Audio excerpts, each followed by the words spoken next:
ao nosso estudo, o sermão expositivo no Evangelho de Marcos. E nós estamos no capítulo 6 e nós paramos no versículo 33, certo? Aqui é quando Jesus, nós já vimos no capítulo 6, Jesus em Nazaré, do 1 ao 6. Do versículo 7 ao 13, nós vemos o chamado que Jesus chama os discípulos de 2 em 2 e envia eles. Versículo 4 até o versículo 29, nós vemos aquele episódio onde Herodes manda, a filha de Herodias pede para Herodes a cabeça de João Batista numa bandeja, né?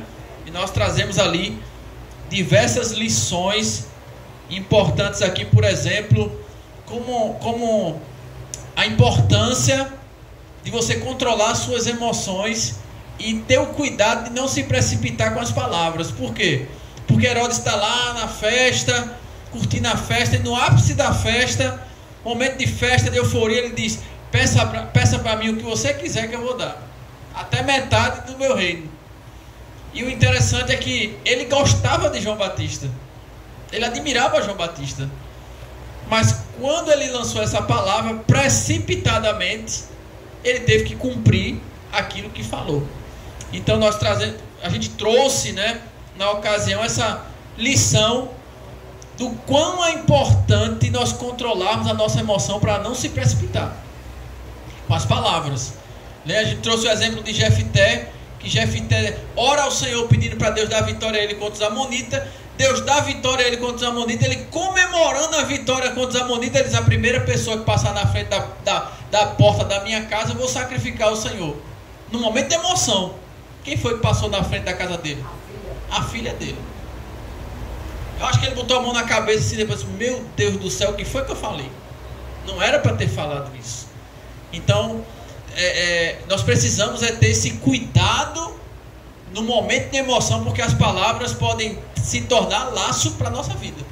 Eu posso falar algo, Diácono Júnior, que pode se voltar contra mim e pode prejudicar os meus. Então nós temos que ter equilíbrio e pedir a Deus sabedoria. Então nós falamos sobre isso e paramos no verso 33, que aqui é quando Jesus ele chama os discípulos e eles estão correndo. Se você olhar aí no versículo 31 e 32, eles estão correndo de um lado para o outro. Jesus disse que eles não tinham tempo nem para comer. E Jesus diz: vamos parar aqui e a gente agora vai para um lugar deserto e a gente vai comer, né? E foram num barco para um lugar deserto. Nessa ocasião nós trouxemos a lição: temos o cuidado com esse ativismo religioso.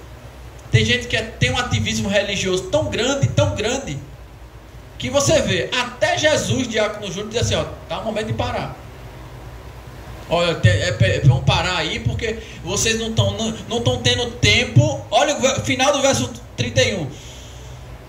Eles iam e vinham, que nem mesmo tinha tempo para comer.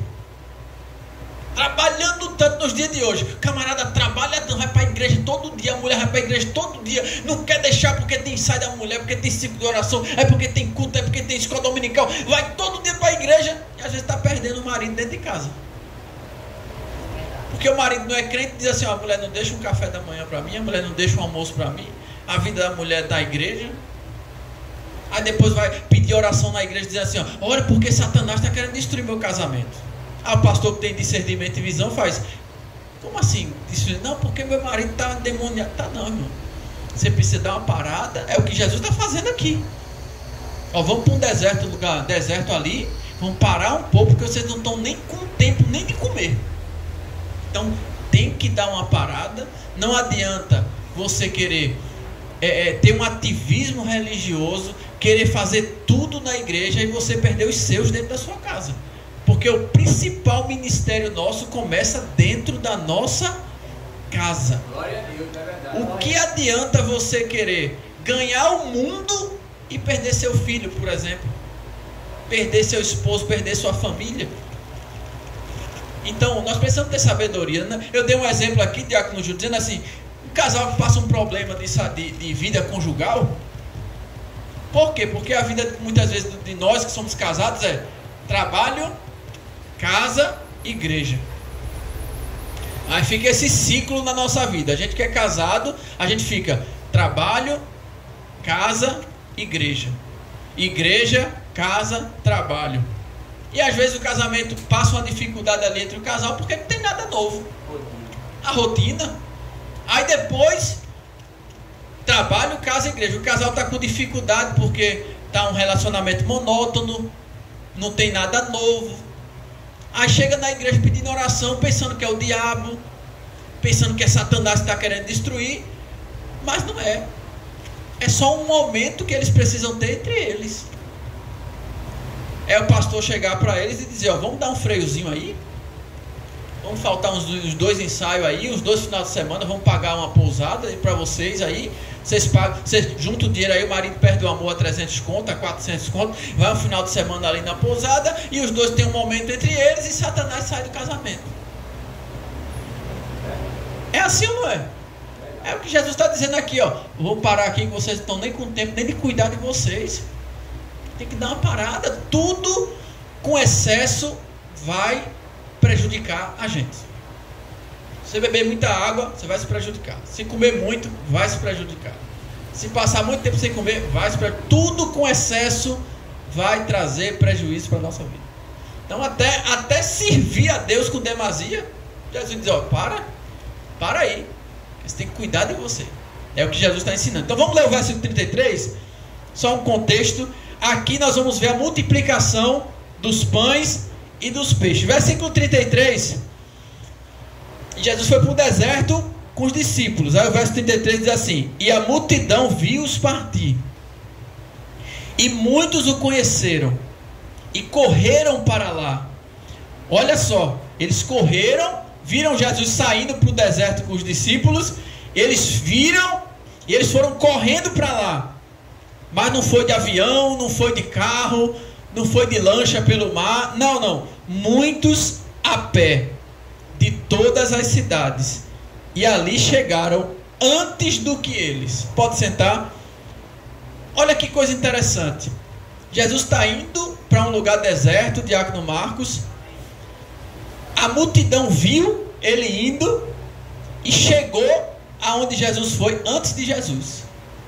E não foram de camelo, não foram daquela charretezinha, um cavalozinho levando aquele biciclo, né, de 2 rodas, com pessoas sentadas. Não, eles correram para lá, e muitos a pé de todas as cidades.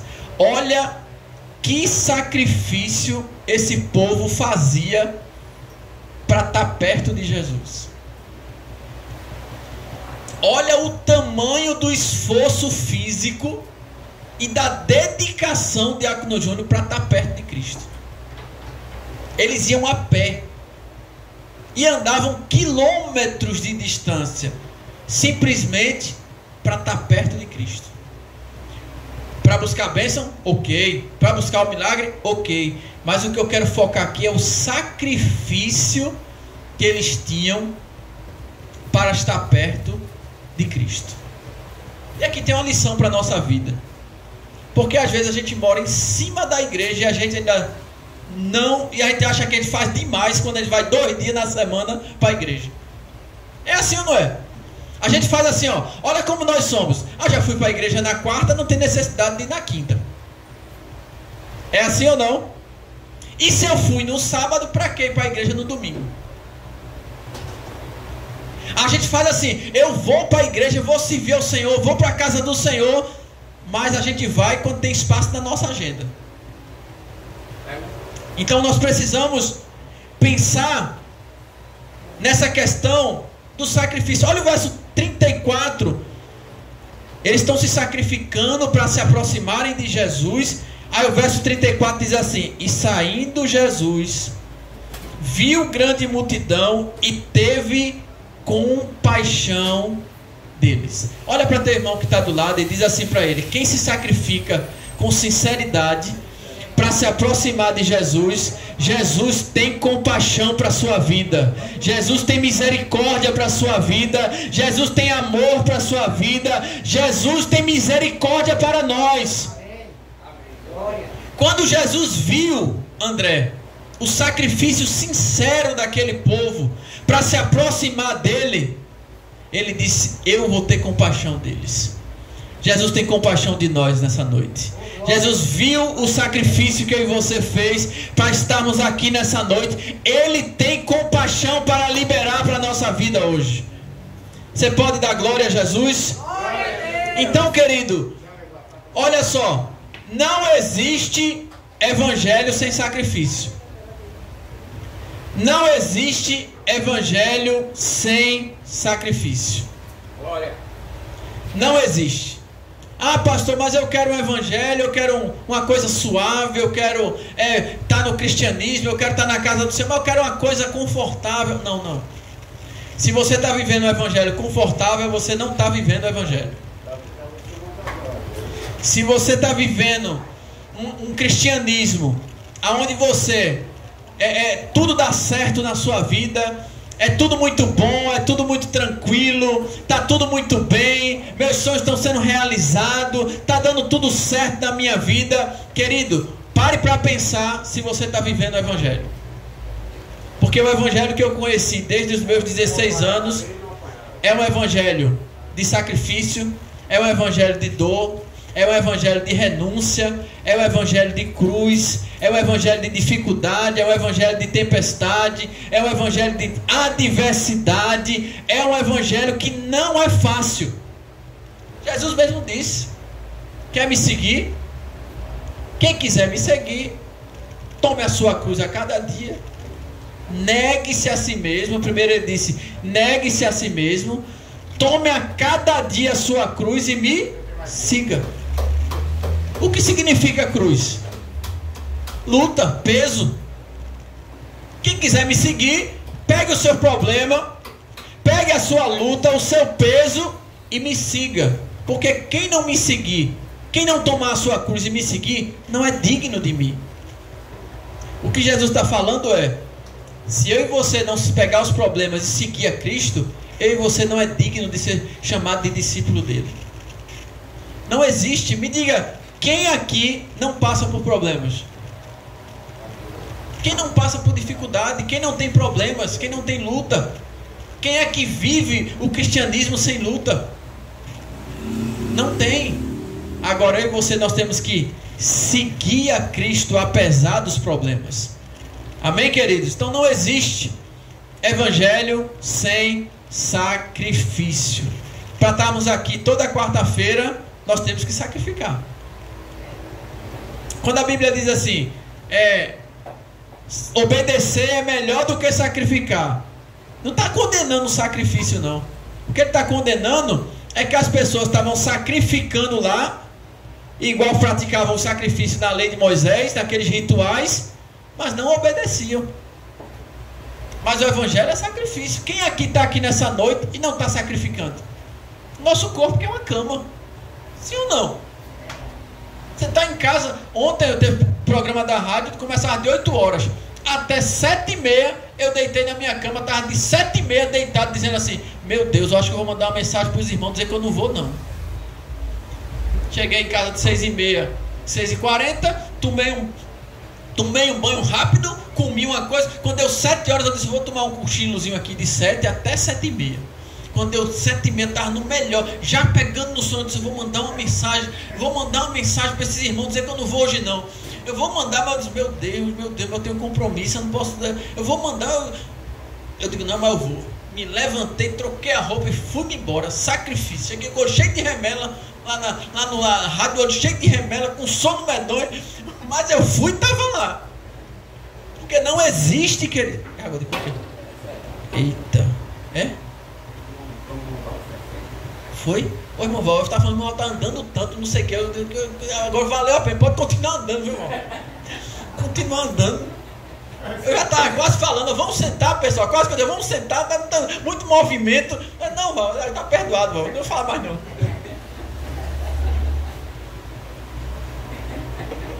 Eu já ia falar, eu não sabia da recompensa que estava vindo, ia perder a bênção. Então, gente, não existe. Olha para teu irmão, ó, como estou até mais animado agora. Glória! Olha para teu irmão e diz assim: não existe evangelho sem sacrifício. Se você quer viver o verdadeiro evangelho, você tem que sacrificar a sua vida, sacrificar o seu eu, sacrificar as suas vontades, sacrificar o seu conforto. E muitas vezes nós queremos um evangelho de facilidade. Quero um evangelho, mas não quero sacrificar. Tem pessoas que querem viver o evangelho do conforto. Quer viver o evangelho da acomodação, o evangelho do conforto, da sombra e água fresca. Olha para teu irmão e diz: você pode obedecer o que for, você pode ser santo como for, você pode ser fiel como for, mas você vai ter que sacrificar. O caminho do Senhor exige sacrifício. Tem que ter sacrifício, irmão. Você chega em casa do trabalho, tem culto à noite, você fala: meu Deus, vou nada. Vou não. Tem hora que eu chego em casa. Ontem eu passei o dia de 1h da tarde até 6h30 da noite. Eu passei com a minha cabeça doendo. Ontem. Problema de trabalho. Eu estava comemorando. Nunca comemore. O dia, a parte da manhã, eu disse: que dia tranquilo, tá uma maravilha. Vou parar no posto, abrir o notebook, vou fazer só as coisas do sistema da empresa. Depois o telefone, parece que o universo escuta. Tem uma ligação que acabou tudo. Vai a tempestade, acabou tudo. Quem que foi que fez isso? Foi tu, é porque tu não falou e não sei o que. Pronto, a cabeça. Acabou-se. Até 6h30 da noite para resolver um problema. Ela disseram assim para mim hoje de manhã: Éder, tu precisava ver a empresa como estava ontem por causa desse problema. Eu disse: ainda bem que eu não estava aqui. Mas eu estava fora, a cabeça doida. Imagina se eu estivesse lá. Então, gente, sacrifício. A Bíblia fala que os sacrifícios que agradam a Deus são um coração contrito e quebrantado diante do Senhor. Deus se agrada de sacrifício e adoração. Agora tem que ser com sinceridade. Você não vai sacrificar para agradar o pastor. Você não vai sacrificar por sua vaidade. Você não vai se sacrificar porque você quer aplauso. Você não vai se sacrificar porque você quer ser melhor, quer ser mais santo do que alguém. Você vai sacrificar com sentimento de adoração ao Senhor. Glória a Deus, aleluia. Deus, eu estou indo ali para a tua casa porque eu te amo. Deus, fui dar na rádio ontem dizendo assim: Senhor, eu estou aqui, não é nem por causa do compromisso que eu tenho com os irmãos. Eu estou aqui, Deus, porque é a tua vontade. Eu estou aqui porque eu tenho que te servir. Eu fui chamado para isso. Fui chamado para isso. E eu não quero, Senhor, com toda a minha fraqueza, eu quero cumprir aquilo que está na minha mão para fazer. Se eu tenho compromisso com a rádio, na escola dominical e no culto do Cajá, eu quero cumprir. Eu tenho que cumprir para Deus. Pode ter um, pode ter dois, mas a minha parte eu estou fazendo. Mas é sacrifício. Deus se agrada de sacrifício. Hebreus 13 vai dizer que nós devemos oferecer, por meio de Jesus, sacrifício de louvor a Deus. Abre tua boca aí para fazer um sacrifício de louvor. Estou cansado, minhas pernas estão doendo, a mente está cansada, mas vamos abrir a boca para oferecer sacrifício de louvor a Deus. Oh, glória a Deus, glória a Deus, glória a Deus, aleluia, louvado seja o teu nome. Sacrifício de louvor ao Senhor. Abre a boca para adorar. Mas pastor, eu estou com dor de cabeça, eu estou doente, eu estou cansado, mas é sacrifício de louvor a Deus. Glória a Deus. Se fosse fácil, a palavra não era sacrifício, era vai aí, no teu conforto, abre a boca e louva ao Senhor. Mas é sacrifício de louvor. Eu não quero, mas eu vou abrir a boca para adorar. Meu corpo não quer, mas eu vou fazer. O que é que servir a Deus é sacrifício em todas as áreas da nossa vida. O corpo quer cama e a palavra manda a gente orar. O corpo quer dormir e a palavra diz: medita na minha palavra. É tudo renúncia. O corpo às vezes quer se entregar à tentação, mas a palavra diz: tem que ser santo. Renúncia 24 horas. Pedro vai dizer que nós somos chamados por Deus, somos sacerdócio real para oferecer sacrifícios espirituais. Sacrifícios espirituais a Deus. Paulo vai dizer em Romanos: rogo-vos, pois irmãos, pela compaixão de Deus, que apresenteis os vossos corpos como sacrifício santo, vivo e agradável a Deus. Se você é um sacrifício santo, vivo e agradável a Deus, levanta a tua mão aí e vai dando glória a Deus, vai dando aleluia, vai glorificando ao Senhor. Eu quero ser um sacrifício santo, vivo e agradável a Ele. Eu estou aqui para adorar o Senhor. Agora, antigamente, pegava um animal, se colocava no altar para sacrificar o Senhor. Hoje a oferta é a minha vida e a tua diante do altar do Senhor. Está aqui o altar do Senhor, a presença de Deus está aqui. E a oferta é o meu louvor, é o teu louvor, é a tua adoração, é o meu culto a Ele. É a oferta. Então, querido, não existe. Agora deixa eu dar um alerta para você.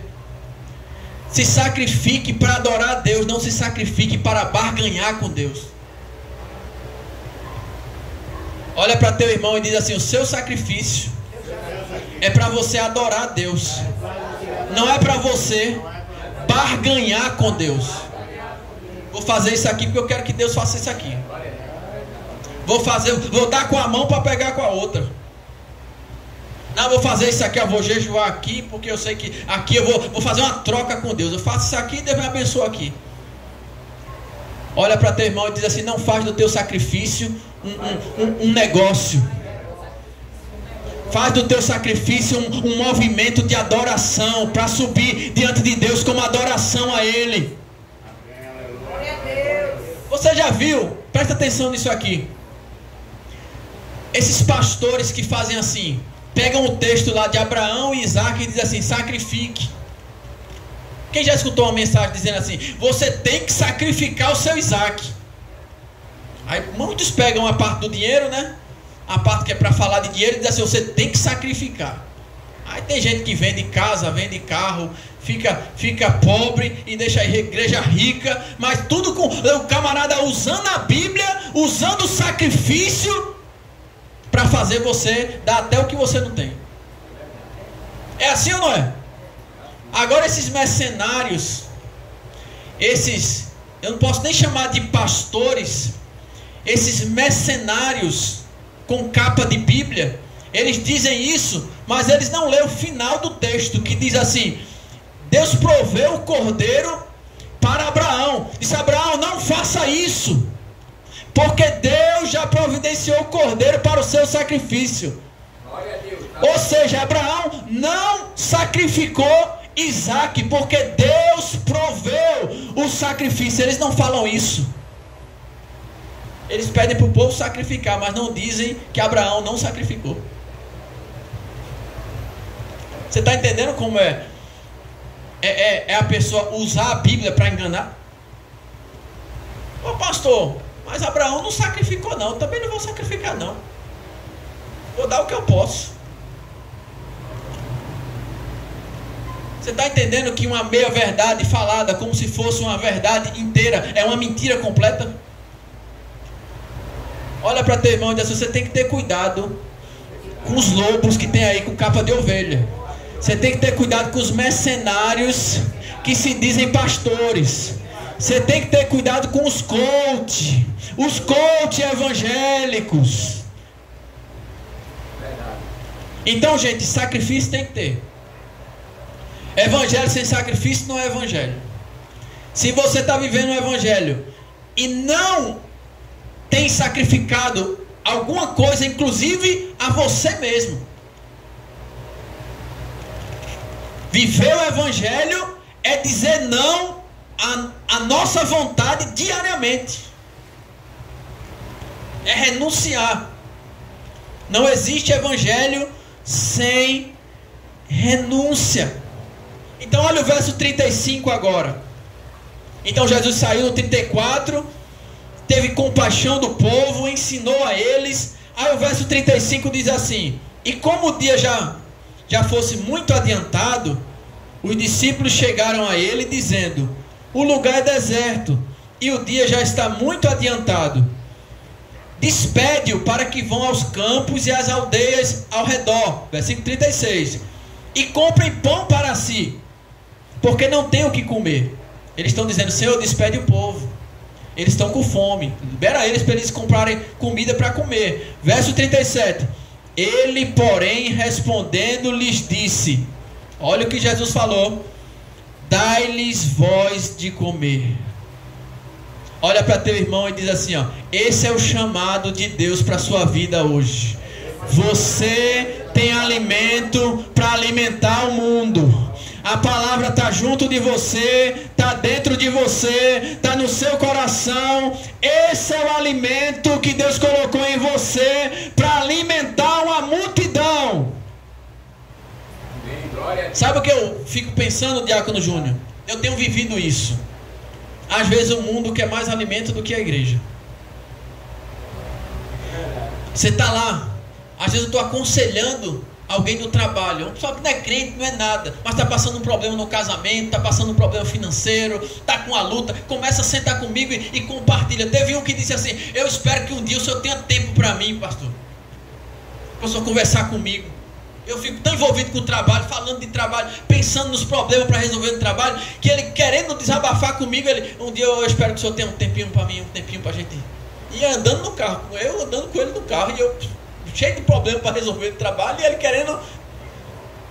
E a gente às vezes senta para conversar com alguém que não é crente, não é nada, e a gente vê a sede da pessoa dizendo: fala mais.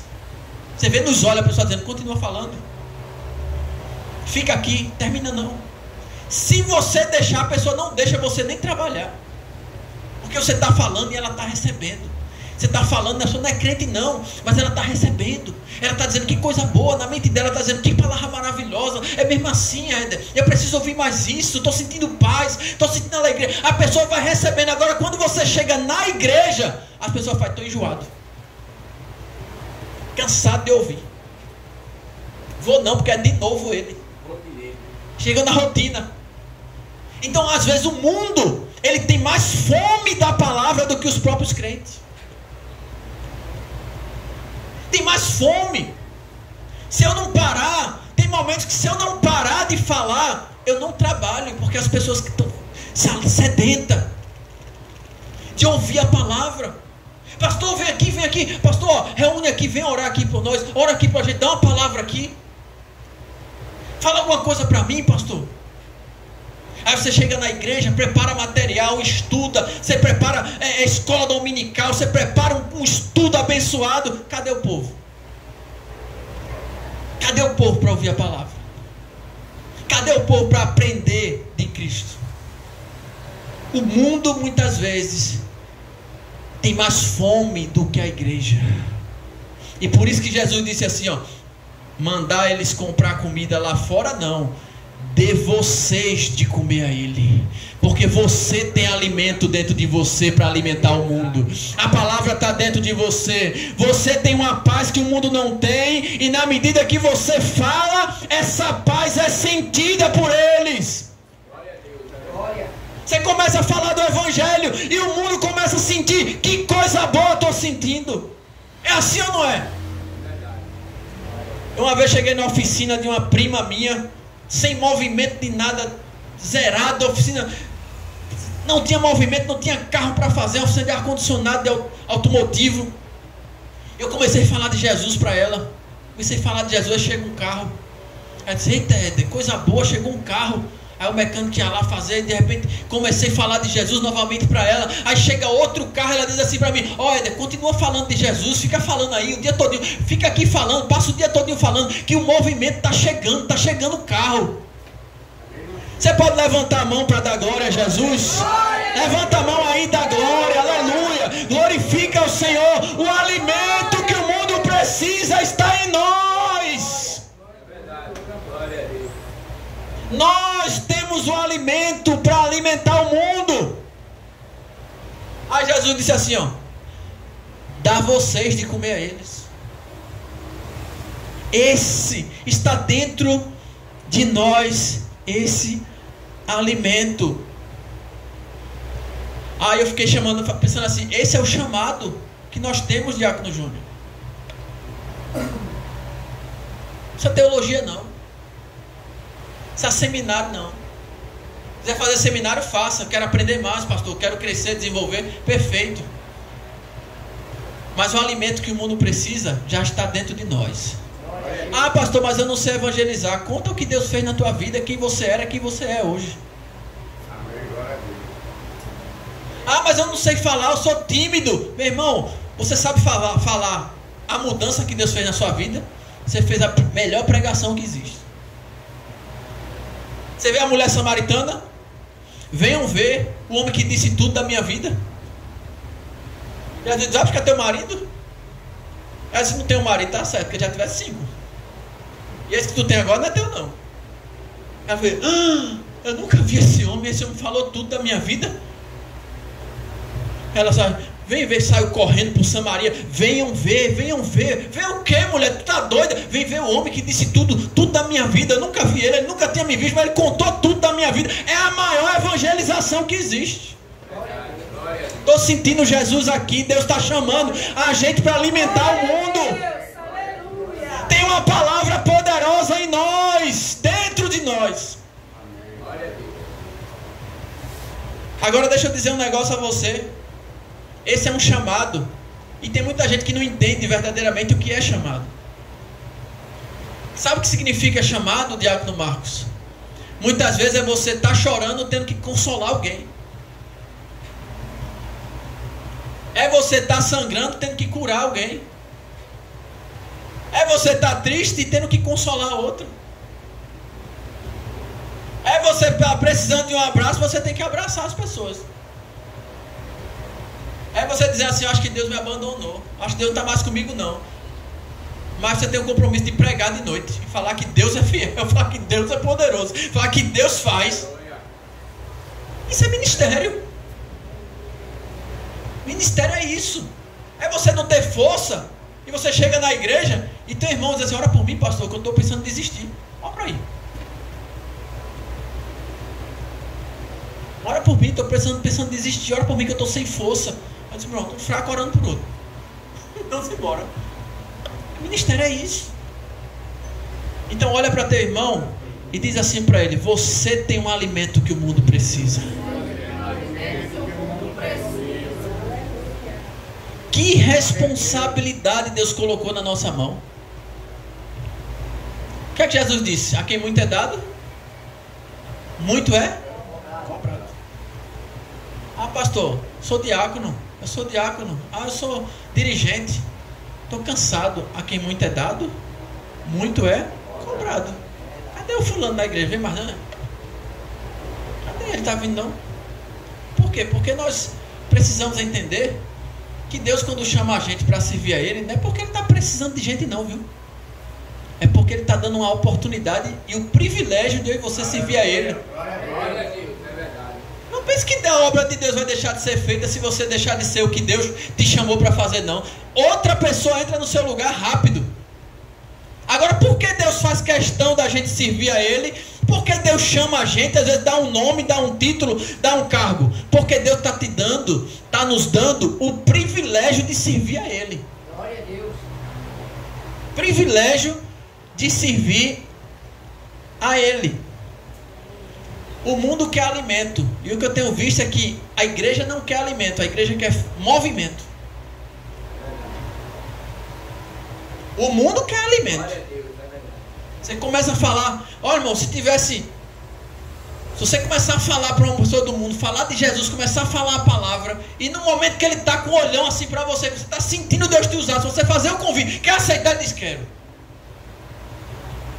Na hora. Aí tem maneira de falar e não faz o convite. Mas se você aproveitar aquele momento, dizer, quer aceitar Jesus agora que eu vou orar por você, ele diz, quero. Agora a igreja não quer alimento. A igreja quer movimento. E movimento sem o alimento é perigoso. Então versículo 38, vamos lá. Aí Jesus disse a ele, dá a vocês de comer a eles. E lhe disseram, iremos nós e compraremos 200 denários de pão para lhe darmos de comer? 38, e ele lhes disse, 40 pães tendes. Quantos pães tendes? E de ver, e sabendo disseram, 5. 5 e 2 peixes. Repita comigo, 5 pães e 2 peixes. Para alimentar a multidão, é pouco ou muito? É pouco. Pra gente é. 5 pães dá nem pro café da manhã, né, Júnior? Só pra mim, só. Pra mim ainda dá. 2 levo. 2 dá pra comer, 2. Dá pra mim é. Hoje eu tentei comer 2, só comi 1. De manhã, pão com bife do olhão. Então, Pra mim é, esse aí era que vai querer comer os 4, né? Deixar 1 pra tu. 5 pães e 2 peixinhos, quantidade pequena. Sabe que Jesus diz assim, traz pra mim. Glória a Deus, aleluia. Traz pra mim o pouco. Porque o pouco que você tem nas mãos de Deus vai se transformar em muito. Eita, Jesus. Glória a Deus, aleluia. Levanta a mão aí. Vou profetizar. Fique com sua mão levantada. O pouco que você tem hoje na sua mão, você vai entregar na mão de Deus e Deus vai transformar em muito. Se você acredita nessa palavra, levanta a mão e dá glória. Vai se transformar em muito. É pouco hoje, mas nas mãos de Deus vai se transformar em muito. Vai ser muito. E você ainda vai ter de sobra para comprar 1 quilo de camarão pro pastor. Diga glória. Não, eu acredito mais não, que é uma pessoa que me prometeu aqui, não. Prometa não. Então, observe comigo. O pouco é importante. Porque, Diácono Júnior, todo milagre começa com pouco. Jesus diz, traz aqui. Traz o pouco aqui. Porque o pouco na minha mão, o milagre começa você apresentando o pouco. Eita, olha onde é que a gente está. Tô no culto, pastor. Tá com muita força? Não, tenho pouca. Tô animado, pastor? Tô não. Tô meio desanimado. Tô no meu ânimo? Tá pouquinho. Tá com vontade da glória? Tô não, pastor. Tô com vontade bem pequenininha. Mas vai com um pouquinho. O pouco, através do pouco, que o milagre acontece. Melhor pouco que nada. Melhor pouco do que nada. Então, olha só, por que eu tenho que valorizar o pouco? Eu já contei isso aqui. Eu passei uma prova do cuscuz com carne de hambúrguer. Eu já contei isso aqui? Contei ou não? Eu passei um tempo, Eric, comendo cuscuz com carne de hambúrguer. De manhã, de tarde e de noite. De manhã, pastor, o que é que o senhor comia? Cuscuz com carne de hambúrguer. E na hora do almoço, cuscuz com carne de hambúrguer. E na janta, cuscuz com carne de hambúrguer. E certo dia eu recebi a visita de um irmão da igreja para ajeitar o negócio do armário lá. Aí o que é que ele vai jantar? Eu disse, ó, fulano, eu vou logo dar o beabá, tu. Aqui em casa não tem opções. Aqui em casa a gente está na prova do cuscuz com carne de hambúrguer. Aí ele fez assim, não, mas pastor, não tem besteira comigo não. Eu disse, mas se tivesse besteira, tu ia comer cuscuz com carne de hambúrguer do mesmo jeito. Porque se tivesse besteira, não ia ter outra coisa. Cuscuz, carne de hambúrguer. Quando a barriga roncava, irmão, não fazia aquela zoada, fazia já a zoada do boi. Bom, tanta carne de hambúrguer que eu tinha, carne de boi. Então, agora veja a pergunta que eu faço para vocês e eu queria que vocês me respondessem. Se o cuscuz com a carne de hambúrguer acabasse, a situação melhorava ou piorava?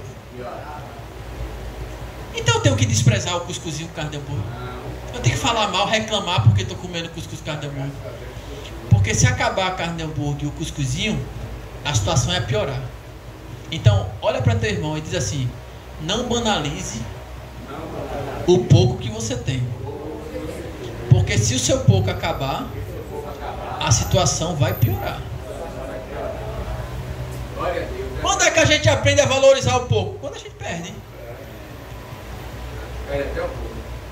Quando perde um pouco, aí o pouco que era livramento pra gente passa a ser um tormento, porque não tem mais o pouco.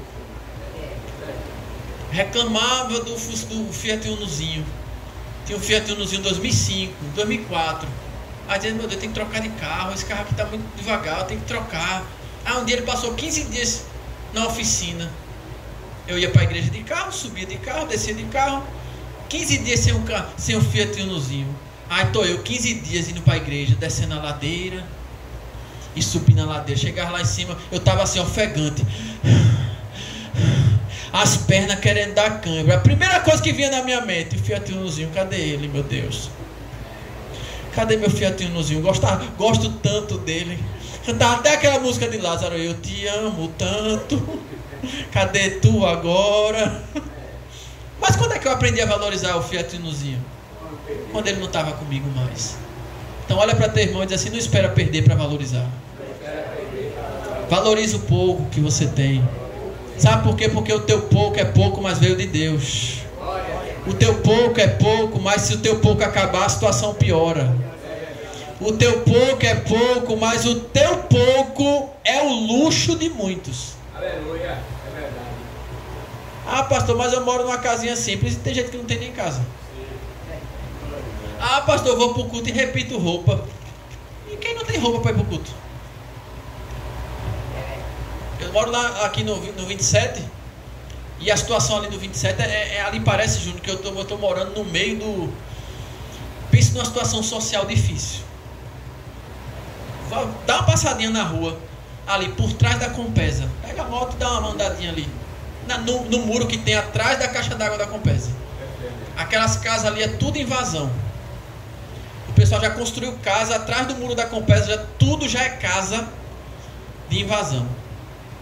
E eu vejo a situação social daquelas pessoas.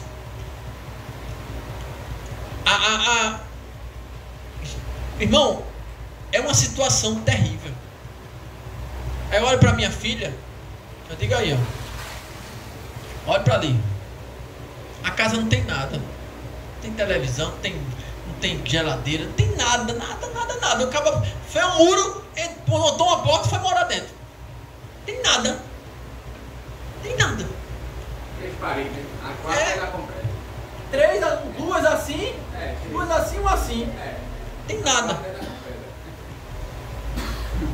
Aí você olha a situação e fala: meu Deus, eu sou rico.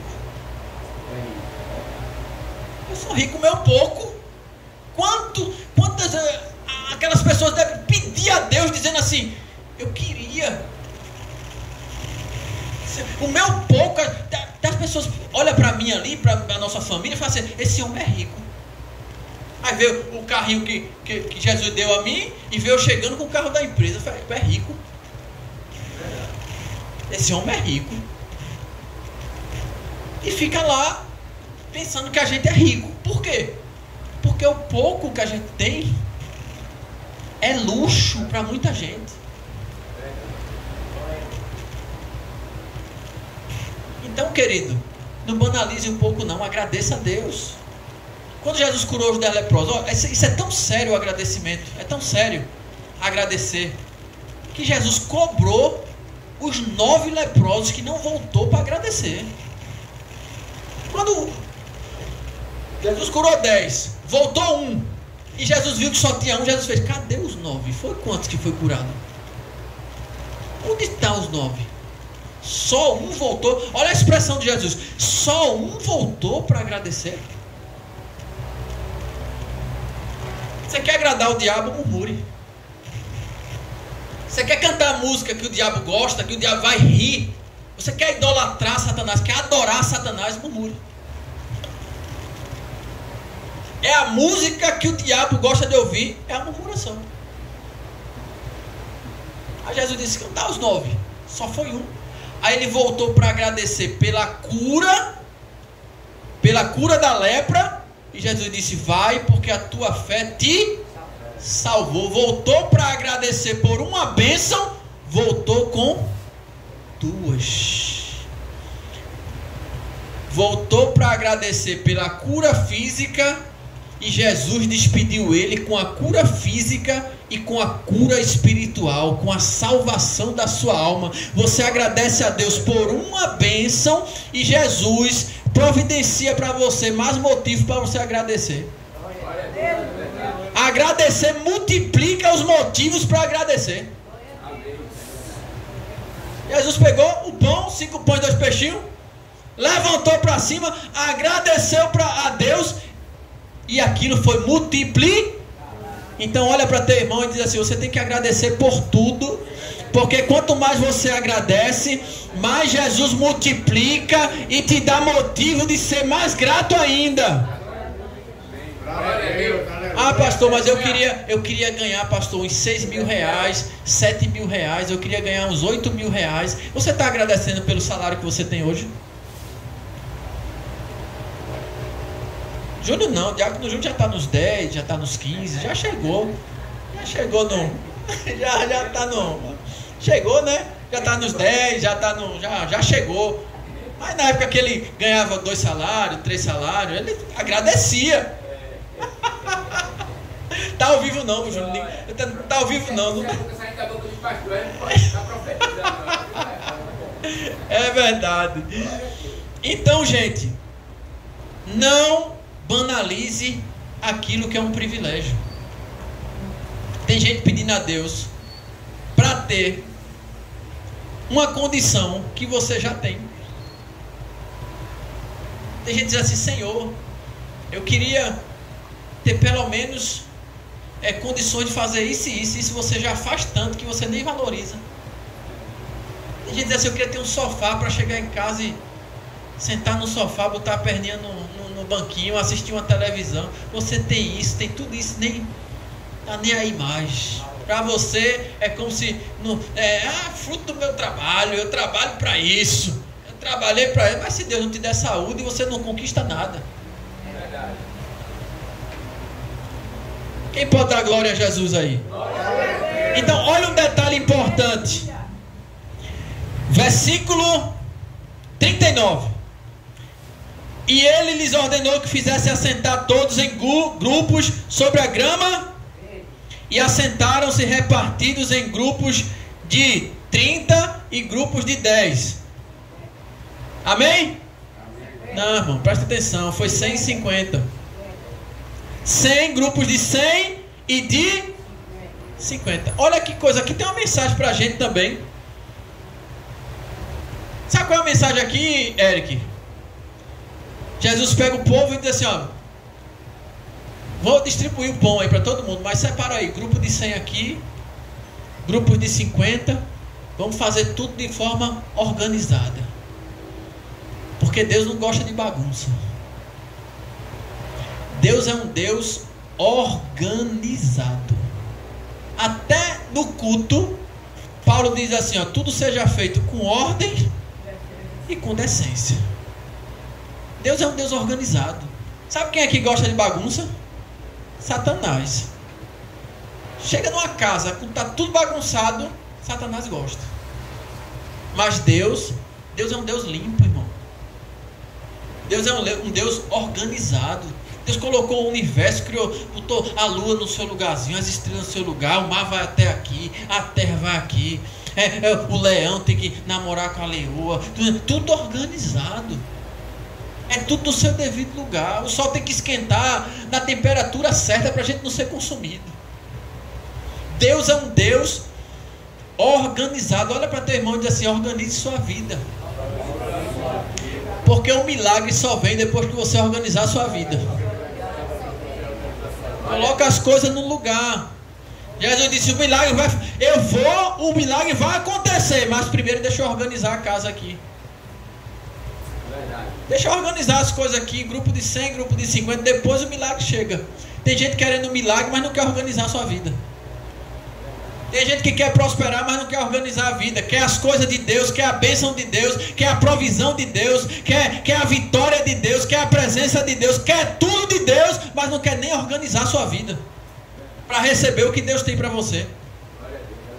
Tem que organizar. Olha para teu irmão e pergunta assim: como é que está a sua vida? Eita, a mensagem estava boa até agora, André. Como é que está a sua vida? Está organizada?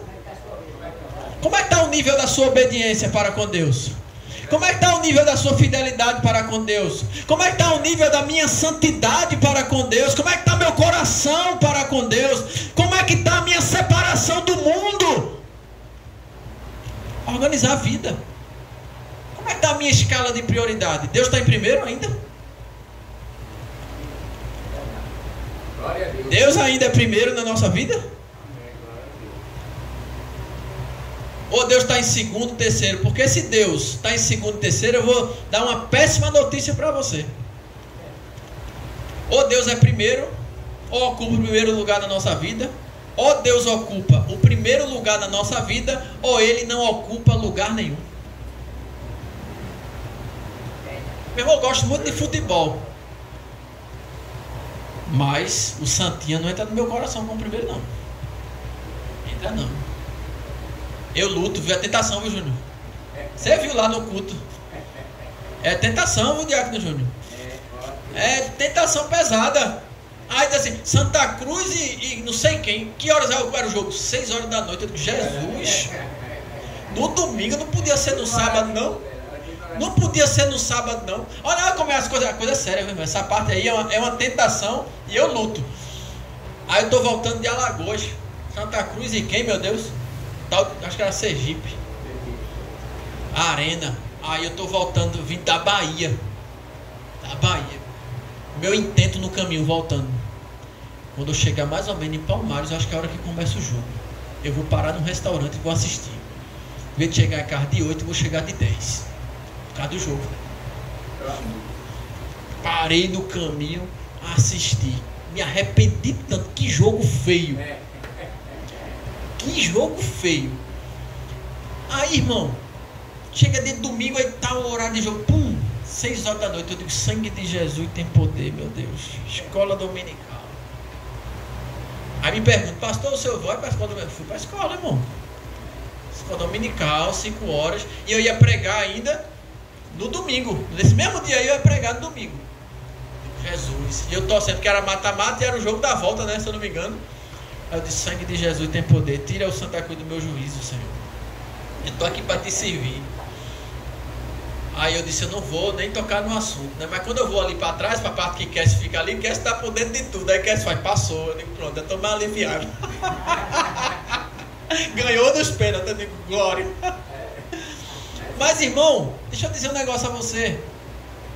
Nada pode ocupar Deus na nossa vida, tirar o lugar de Deus. Isso é prioridade. Tudo tem que ter limite. Se Deus não for primeiro, meu irmão, se eu e você não tirar os ídolos do nosso coração e não vencer as tentações que querem ganhar o nosso coração, a gente vai ser vencido. Quantas pessoas hoje dizem assim, não, se tiver jogo do meu time na hora do culto, eu não vou para o culto. E Júnior é um homem de Deus, viu? Porque ele diz assim, pastor, é melhor ir para o culto, pastor. Teve outro jogo, Júnior, que hora é o jogo? É tal hora. Mas vamos para o culto, Júnior. Ele fez, não, vamos para o culto sim, pastor, vou para o culto. Vou pro culto, que é melhor estar com Deus. Se Jesus voltar, a gente fica. Jesus tá de jeito nenhum. Olha que coisa. O nosso coração foi feito para amar a Deus acima de tudo. Sim ou não? Jesus disse, amarás o Senhor teu Deus, toda a tua força, todo o teu coração, com todo o teu entendimento, toda a tua alma, né? Nosso coração, ele foi criado por Deus para amar a Deus acima de tudo. Agora, quando a gente não ama a Deus acima de tudo, o nosso coração vai amar outra coisa. Quando o meu coração não está amando a Deus acima de tudo, ele vai pegar alguma coisa do mundo para amar acima de tudo. Só que tem um problema.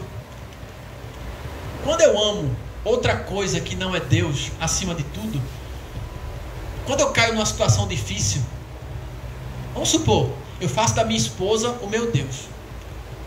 Eu não estou amando a Deus, mas meu coração pega ela e diz, ela é tudo para mim agora. Quando eu passo uma situação difícil, a minha esposa não pode agir como Deus para mim. Quando eu faço dos meus filhos Deus, e eu caio numa situação difícil, os meus filhos não podem ser Deus para mim. Não pode agir como Deus para mim. Quando eu faço do dinheiro Deus, o dinheiro, quando eu estou numa situação difícil e eu clamo, o dinheiro não pode, não consegue ser Deus na minha vida. Então é por isso que nós devemos amar ao Senhor acima de tudo, porque Ele verdadeiramente é Deus e pode responder como Deus e pode ser Deus na nossa vida, e é Deus quando clamamos. Então, temos que guardar o nosso coração. Então, querido, nesse verso aqui, o verso 39 e 40 fala que Deus é um Deus organizado. Deus, ele gosta da organização. Amém? Vamos ver o versículo 41 agora. E tomou os 5 pães, vou terminar agora. Eu quero terminar pelo menos os 6. E tomou os 5 pães e 2 peixes, olhou para o céu e abençoou. Partiu os pães e os deu a seus discípulos para que pusessem diante deles. E repartiu os 2 peixes com todos. E todos comeram e ficaram... Ficaram o quê? Ficaram o quê? Na minha Bíblia tem assim, satisfeitos. Olha para teu irmão e diz, o que Deus vai fazer na tua vida? Vai deixar você satisfeito. Quem é que acredita nessa palavra? O que Deus vai fazer na sua vida vai deixar você satisfeito. Glória a Deus. Oh, glória. Quando esse dia chegar, que eu estiver bem satisfeito pelo que Deus fez, vai ter um prato de camarão na minha frente assim. Um bobó de camarão. Uma coca gelada com limão, com gelo dentro. É nesse dia que eu vou ficar bom dessa afta que eu estou aqui. Não. Então, querido, o que Deus faz, tudo que Deus faz, satisfaz a gente. É verdade. Agora, qual é o problema? Quando a gente faz, a gente quer sempre mais. Quando sou eu que faço, quando eu faço acontecer, eu estou sempre com uma insaciabilidade dentro de mim e que eu quero sempre mais. Estou querendo sempre mais. Por quê? Porque foi eu que fiz. E o que eu faço, o que o homem faz, não traz plena satisfação. Agora, quando Deus faz, a gente fica satisfeito. Verdade. Tudo que Deus faz é perfeito. Então aqui, Jesus manda os discípulos ir para o outro lado, despede o povo curado, versículo 45, alimentado, satisfeito, porque Deus nunca despede ninguém de mãos vazias. Aí ele manda o povo para o outro lado. E o verso 46, ele despediu, foi ao monte para orar, e sobreveio à tarde o barco, e sobrevindo à tarde o barco estava no meio do, e eles sozinhos em terra. 48, e ele os viu afadigados remando, porque o vento lhes era, e perto da 4ª vigília da noite, ele foi a eles andando por sobre, e queria passar-lhe adiante. Olha só, os discípulos estão no meio do mar, Jesus está orando lá na terra, do outro lado, e os discípulos estão lá no meio do mar, com a tempestade, entrando água no barco, o barco a ponto de afundar, e Jesus está lá. Primeiro, Jesus só foi na 4ª vigília da noite. Olha o tempo, ó. Ele sofrendo com a tempestade, vento contrário. Jesus vai na hora dele. Segundo, ele não foi de barco. Ele pegou um barco e foi remando em direção aos discípulos. Jesus foi andando por sobre as águas. Então, porque Jesus foi do jeito dele. Terceiro, quando ele chegou, Jesus disseram assim: é um fantasma. Aí Jesus: tenha calma, sou eu. Terceiro, Jesus foi na hora dele, no tempo dele. Jesus foi do jeito dele. E Jesus foi da forma dele. Primeiro, Jesus acalmou eles. Lá em Mateus 8, que ele estava dormindo na polpa do barco, Jesus primeiro acalmou a tempestade. Não, primeiro Jesus acalmou os discípulos. Acalmou a tempestade, depois acalmou os discípulos. Mateus 8. Por que sois tímidos, homens de pequena fé? Né? Por que sois tão tímidos? Aí Jesus acalmou o vento e a tempestade. Primeiro Jesus acalmou a tempestade, depois acalmou os discípulos. Aí aqui não, aqui Jesus primeiro acalmou os discípulos. Sou eu, tenha calma. Depois Jesus acalmou a tempestade. Porque tem situações na nossa vida que Jesus primeiro precisa acalmar a gente, para depois acalmar o que está em volta da gente. Primeiro ele precisa acalmar eu e você, para depois acalmar a tempestade que está nos assolando. Porque tem tempestade que é dentro e não é fora. A situação está acontecendo, problema. dor de cabeça, cheio de situação difícil. Mas Jesus primeiro acalma a gente, para depois acalmar a tempestade. Amém? Você pode dar glória a Deus? Então Jesus acalmou aqui a tempestade. E quando Jesus entra no barco, a tempestade se acaba. Jesus está no barco da nossa vida. Ele está entrando no nosso barco. Quando Jesus entrou, foi automático. A tempestade se acalmou. Amém?